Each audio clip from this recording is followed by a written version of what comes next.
Bibi and Tina. Shadow over Martin's farm. Vacation at last. A crisp morning breeze blew in through the open bedroom window. Bibi Blocksberg, the little witch from Newtown, snuggled up deeper into her blanket and took a breath. The air smelled like summer, with a hint of brightly colored flower meadows and freshly mowed grass. "Bibi," she suddenly heard her friend Tina's familiar voice. "Wake up! It's time to get up!" "Oh no," mumbled Bibi. She pulled the covers up over both ears and with a groggy, muffled voice replied, 5 more minutes. "Absolutely not, you sleepyhead," laughed Tina. "We promised to help Mom with breakfast. The camp kids will be up any minute." She shook Bibi, but Bibi buried herself even deeper under her pillow. "All right then, if you're not gonna listen." Without hesitation, Tina grabbed her friend's blanket and tore it from the bed. Before Bibi knew what had happened, a pillow swung around and landed directly in her face. "Just you wait," came Bibi's voice from underneath. "I'll get you back." She snatched the pillow by a corner and flung it in Tina's direction, kicking off the world's greatest pillow fight. Laughing, the two girls chased each other all over the room, zigzagging and jumping across beds until finally, lying on the floor completely out of breath, they called a truce. "Peace?" Tina gasped. "Well, maybe just this once," Bibi panted through a big smile. Suddenly, they heard Mrs. Martin calling out from the hallway below. "Tina! Bibi! You were going to help me with breakfast!" Startled, Tina took a look at her alarm clock. It was already after 7. Oh dear, time to hurry. The girls had only a moment for a quick freshen up in the bathroom. Back in Tina's room, they quickly slipped into their clothes, a t-shirt and riding pants. Tina took another look at the mess the two had made with their pillow fight. "It's a good idea if Mom doesn't see this," she murmured. "With all the stress she's been under at the moment, I doubt she'll think it's funny." "You're right. We'll clean it up quickly after breakfast," Bibi reassured her. "And you know what we'll do then?" cried Tina and closed the door behind the chaos. "We're free until lunchtime. We'll have a race." A short time later, the first children began shuffling into the cozy breakfast room of Martin's farm. They rubbed their eyes sleepily and yawned as they sat down at their tables. To greet their appetites were crispy bread rolls, fresh creamed butter, sweet jam made from the fruits at Martin's farm, and to drink, hot chocolate and tea. Raspberry, my favorite jam," cried Linus, a cheeky little rascal with a snubbed nose and a face full of freckles.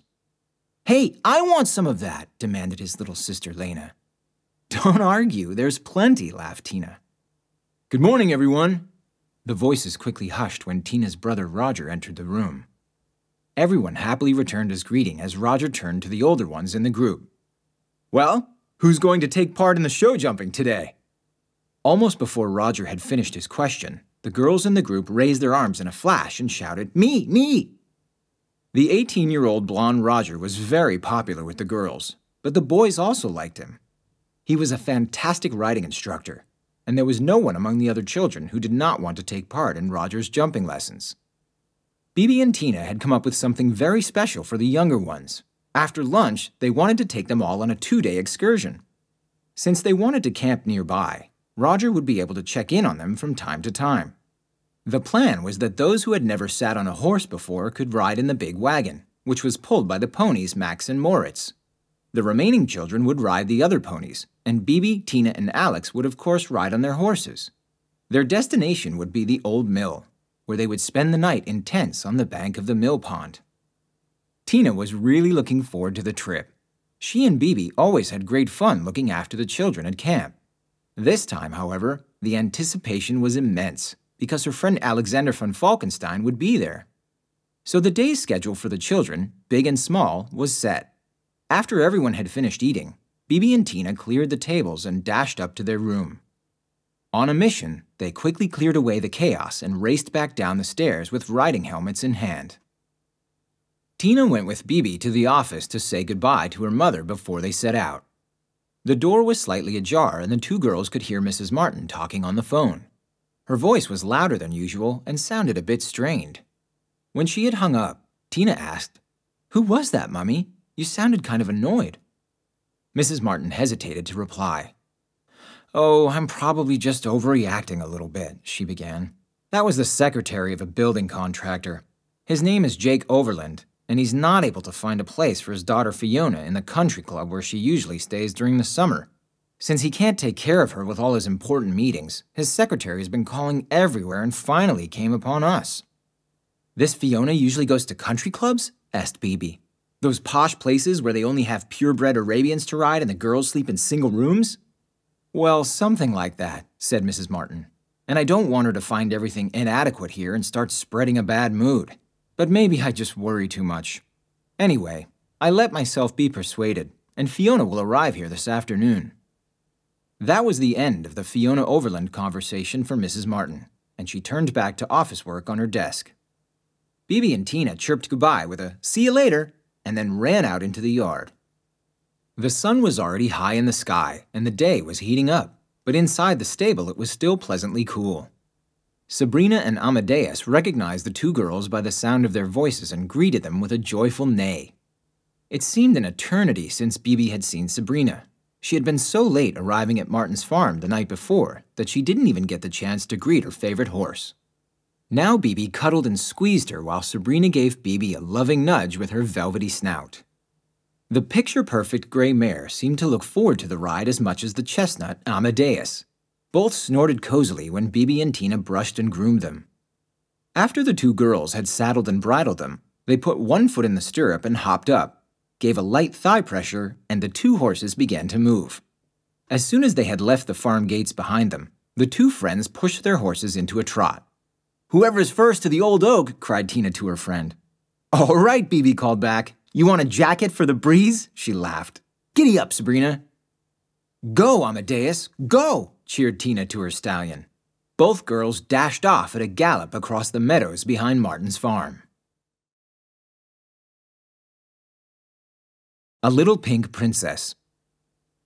Alex jammed his sleeping bag tightly into one of his saddlebags. Finally, the clasp was closed.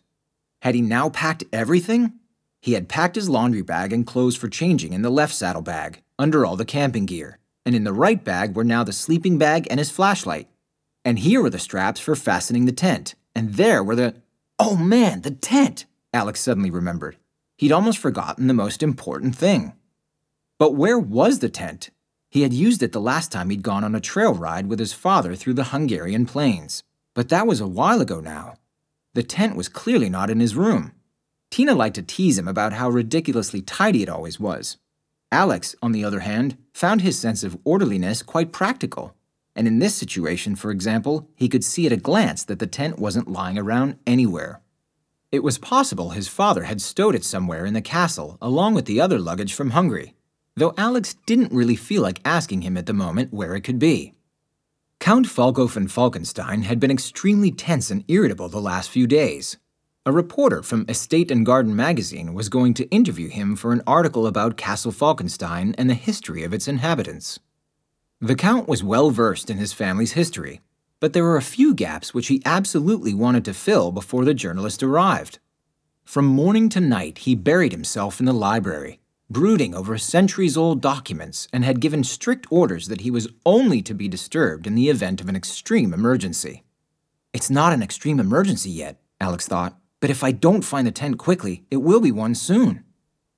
Alex had promised to help Tina prepare for the trip. His girlfriend would be upset with him if he showed up late at Martin's farm, and Alex wanted to avoid that at all costs. "I think it's an emergency now," he decided without further ado. In his room, there was a connecting door to the castle library. Alex took one deep breath, pushed the handle down, and opened the door. "Good afternoon, Father," he began.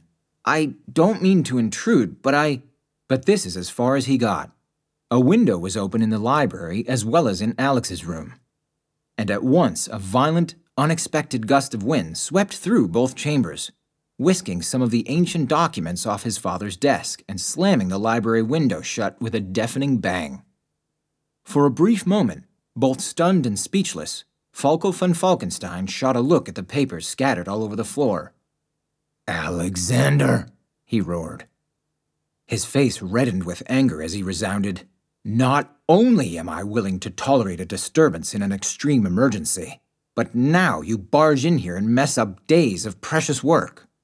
Sorry, Father, Alex stammered sheepishly. But it is an emergency. So what is it? Demanded the Count, examining his son sharply through his monocle. Alex thought about Tina and gathered all his courage. I can't find my tent. The Count stared at Alex in such a bewildered way, as if his son had told him that all the horses in the castle had grown wings and had flown away. Only then did he seem to understand what Alex had actually said, and with an unmistakable rumbling undertone inquired, "Your tent?" His head was no longer red, but a few different shades of purple. "Because of your tent, you dare behave in such an improper manner?" Guiltily, Alex lowered his head with the hope of softening the thunderstorm that was about to follow. Everything his father had said so far was only the prelude to an even more powerful rant. Alex was quite sure of that. But just as the Count inhaled a deep breath to commence, he was suddenly interrupted by a throat-clearing sound. "If the Count will allow me." Alex looked up in disbelief. Wasn't that Butler Ethelbert? Indeed. He was standing at the other end of the library, gently maneuvering an ostrich-plumed feather duster across the books that the Count had not used. "If the Earl will permit," continued the butler, "I will take the young man's tent from the attic. There I stowed it away with the other camping equipment at your behest after your trip to Hungary." This took the wind out of the Count's sails. His anger fizzled away, especially at the sight of Alex hurriedly helping Ethelbert collect the scattered papers. "Sorry again, Father," muttered Alex apologetically. Yes, all right."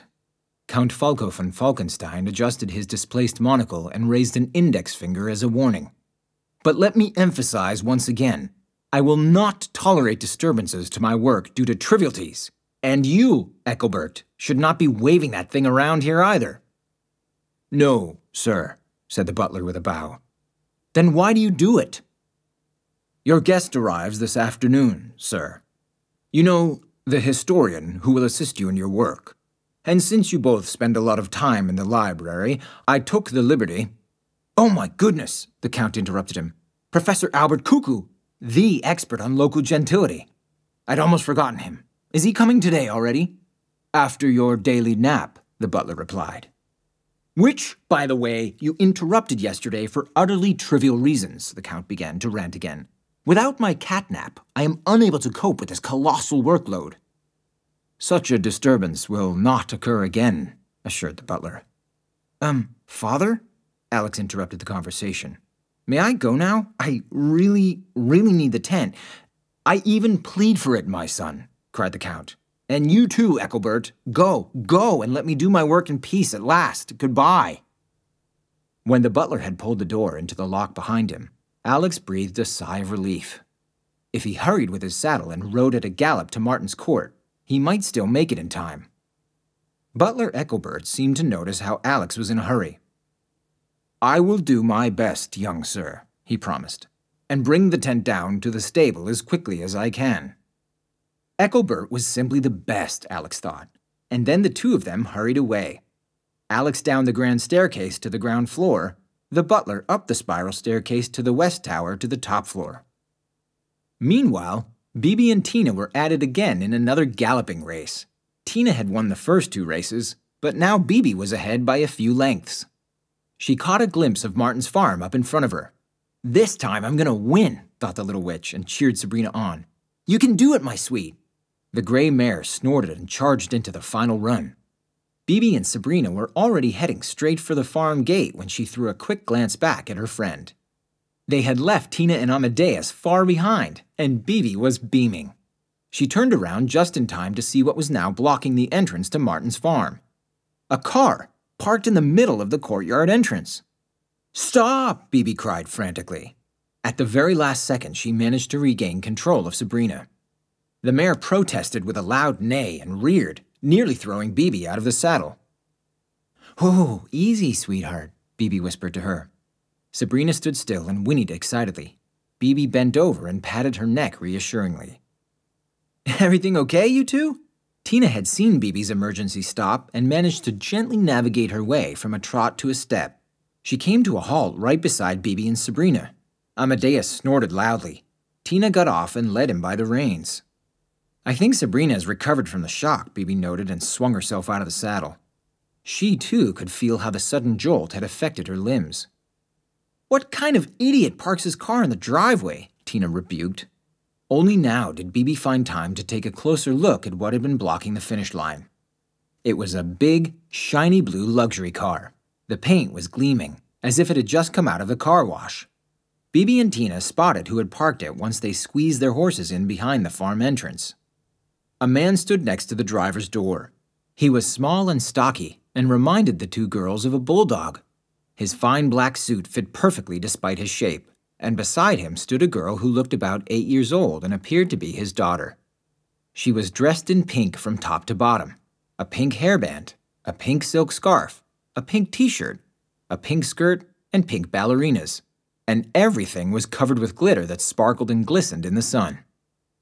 The man seemed to have noticed nothing at all of Bibi and Sabrina's emergency stop outside on the street. He did not even turn around to look at the two girls. He glanced impatiently at his wristwatch, then reached through the open window of his car and pressed the horn energetically. Too energetic for Sabrina and Amadeus. The horses bucked to the side and neighed nervously. "Stop honking!" shouted Tina. "You're scaring our horses!" The man gave her a disdainful look. "I honk the horn when it suits me," he growled. He eyed Roger, who had come running out of the stable at the sound of the horn. Before Tina could say anything back, the man waved impatiently and shouted, "Hey there, stable boy! Bring this luggage here to my little girl's room." Roger was not the type to get easily upset, but his face frowned, annoyed at the man's remark. "Are you talking to me?" "Well, of course. There's no other staff around," the man yapped back. "And make it a bit quick. I don't have forever. I got more important things to do than standing around here." Roger, refusing to be pushed around, came strolling across the yard at a slow, deliberate pace. "You can pack at least 6 of these suitcases back in the car," he remarked coolly. "There's no space for those in our shared rooms." The little girl, who until now had been gazing aimlessly into the distance with a sour look on her face, seemed to suddenly come to life. "I have to share a bedroom?" she screamed. "I don't want to stay here, Daddy. I want to go home."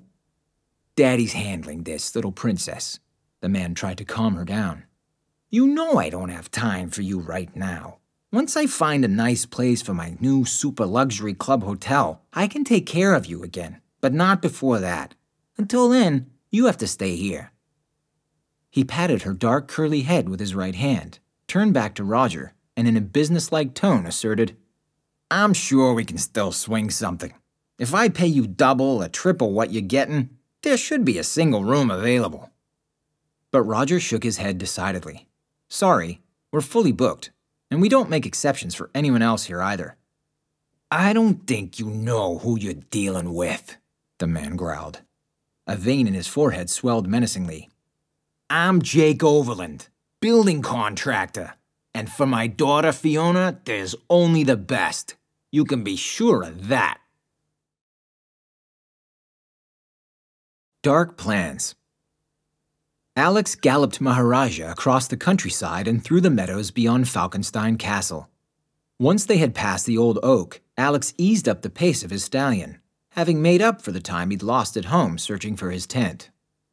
After a short while, Alex arrived at the dirt track behind Martin's farm and rode on at a light trot. He too was surprised by the car parked behind the courtyard entrance, but at the slower pace, he was able to lead Maharaja to step and steer him gently past the rear of the luxury automobile. "Good job, Maharaja," Alex praised his horse and patted his neck. He dismounted and gave the black horse a few oatmeal treats, which he kept in the pocket of his riding jacket. While Maharaja was chomping the treats with relish, Alex looked around. What was this car doing here? And what's more, right in front of the driveway? Just then, the stable door opened. Alex's heart leapt for joy at the sight of Tina, as it always did. He wanted to rush towards her, but hesitated when he saw the look on her face. Without a doubt, Tina was in a bad mood. Alex wondered if he had done something wrong, but couldn't think of anything. Something had surely ruffled her feathers. Bibi, who left the stable next to Tina, also looked rather grumpy. "Hello, Tina," Alex shouted to his girlfriend. He gave her his best smile and went over to the two girls, leading Maharaja by the reins. "Hi," answered Tina briefly. "What's wrong?" Alex asked. "Better not ask," sighed Tina.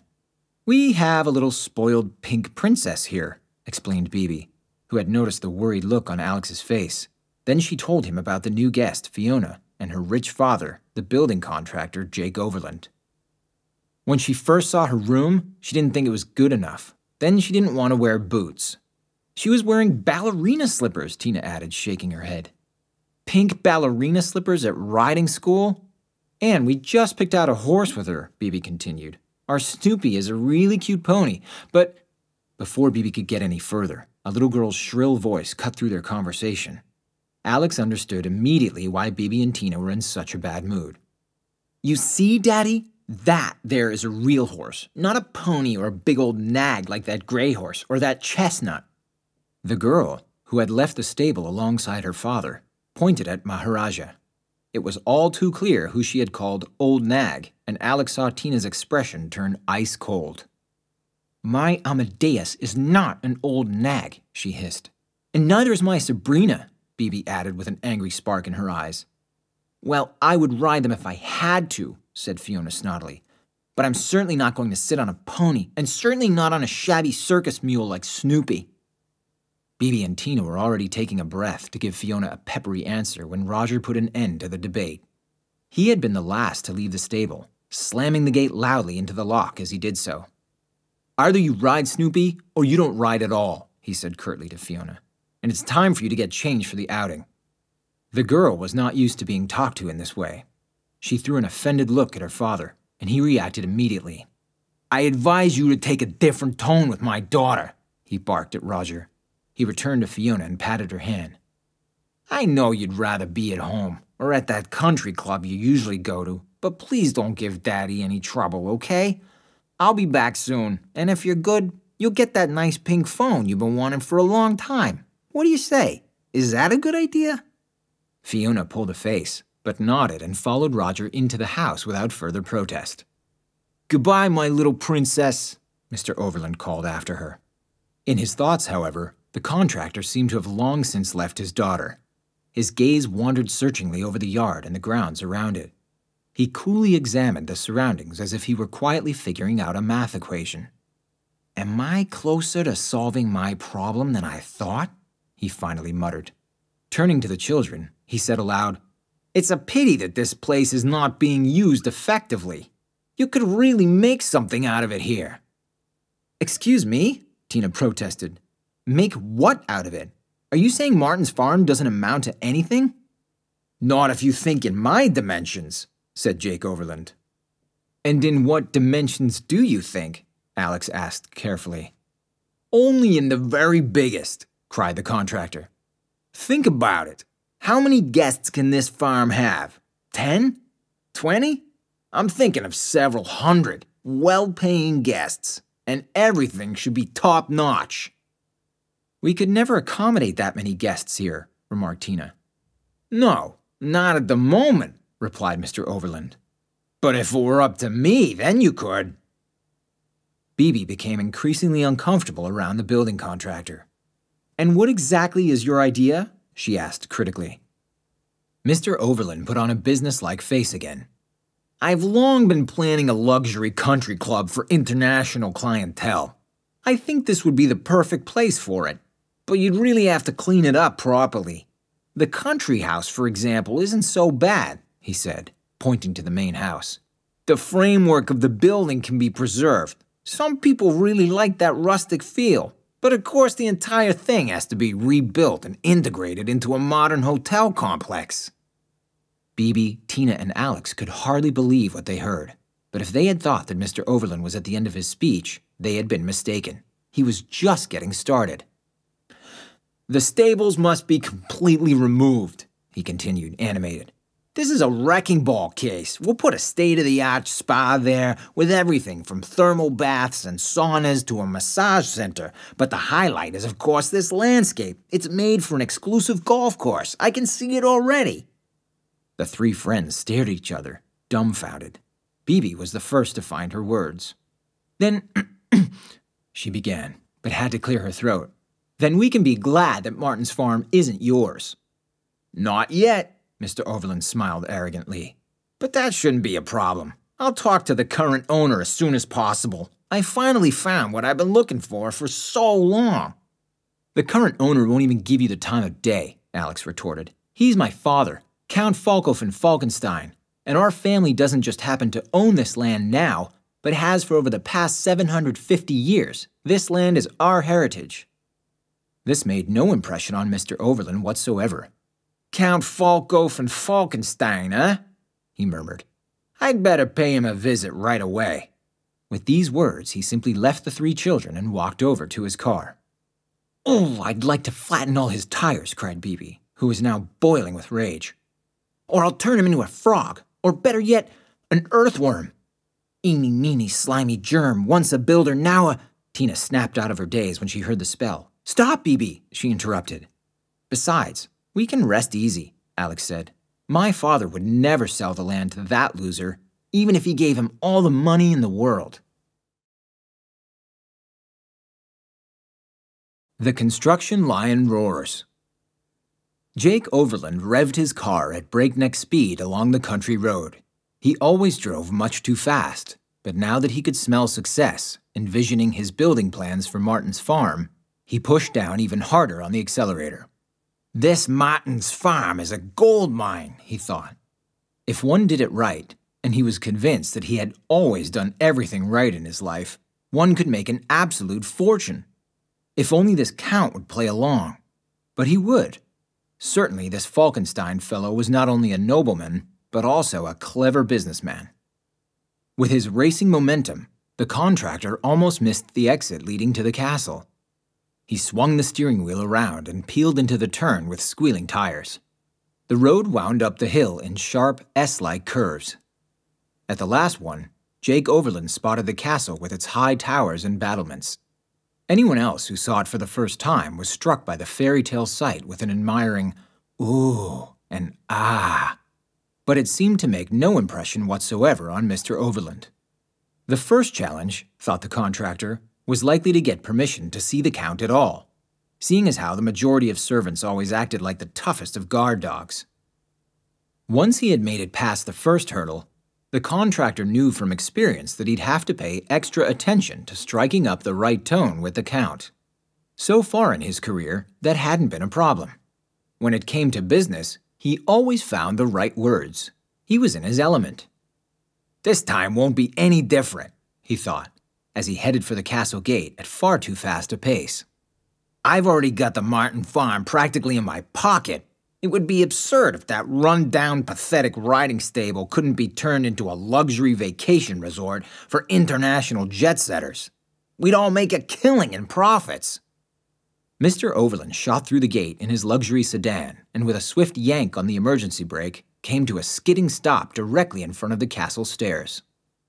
He heaved his compact yet massive body out of the driver's seat, slammed the car door with a bang, and spurred up the steps to the entrance, a maneuver which left him quite out of breath. 3 times he pressed his thick finger impatiently on the doorbell. By his measure, it already took far too long for anything to happen in the castle. Man, oh man, he thought. These high society guys sure take their time, and yet everyone knows that time is money. Soft steps were approaching from within, and Butler Ethelbert opened the door. Although he had put on a courteous face, he was annoyed at the impatient ringing of the bell. "May I help you?" he asked succinctly. "I would like to see the Count, and I want to see him now," urged the contractor. "Sorry," said the butler, "but the Count is not available for anyone." "I guarantee he'll want to talk to me." Jake Overland bent over with a conspiratorial expression and whispered into the butler's ear. "After all, it's about his family's inheritance." "You mean the family history of Falkenstein?" Ethelbert raised an eyebrow in surprise. You could put it that way, the contractor replied glibly. It's regarding business of historical significance, and Falkenstein's ancestors, to say the very least. At these words, the butler's face relaxed a little. Then you are the historian the Count is expecting. Please come in, Professor. With a bow, the butler opened the door completely, and Mr. Overland entered.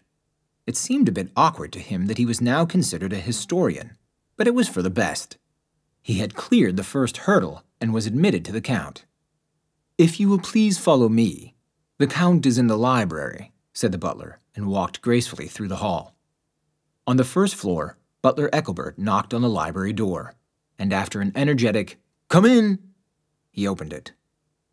"Here you are, sir," he said, and let Mr. Overland enter. Count Falko von Falkenstein was sitting at his desk, buried in a pile of papers. He adjusted his monocle and looked up. He stopped when he saw the building contractor. "Cuckoo?" he asked. This put Mr. Overland a little off his game.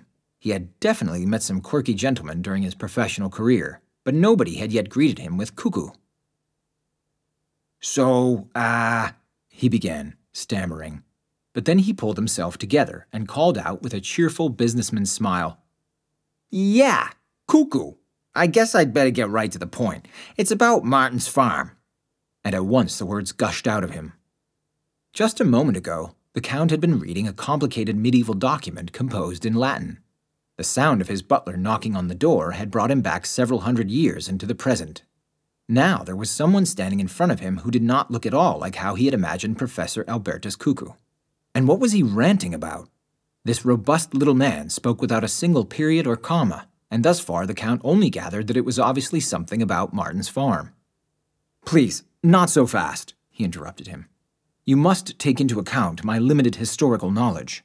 He offered Mr. Overland a chair, into which he let himself sink clumsily. "Once again, slowly and from the beginning," the contractor began reiterating his concern. "It's about Martin's farm and the surrounding area." "Excellent," cried the Count, who once again completely misunderstood him. "For I have just been reviewing that as well. Here, look." He slid a stack of paperwork to Mr. Overland, who, however, could not understand a word of the Latin text. Falko von Falkenstein tapped on a spot at the bottom of the page. "You see? Here is something about my great ancestor Francis von Falkenstein. Apparently he was in constant feud with his landlord and steward, a certain Oswald Overland." "Overland?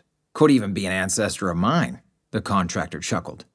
Now Falko von Falkenstein was truly confused. "Didn't you say your name was Cuckoo?" Mr. Overland shook his head. No, my good man.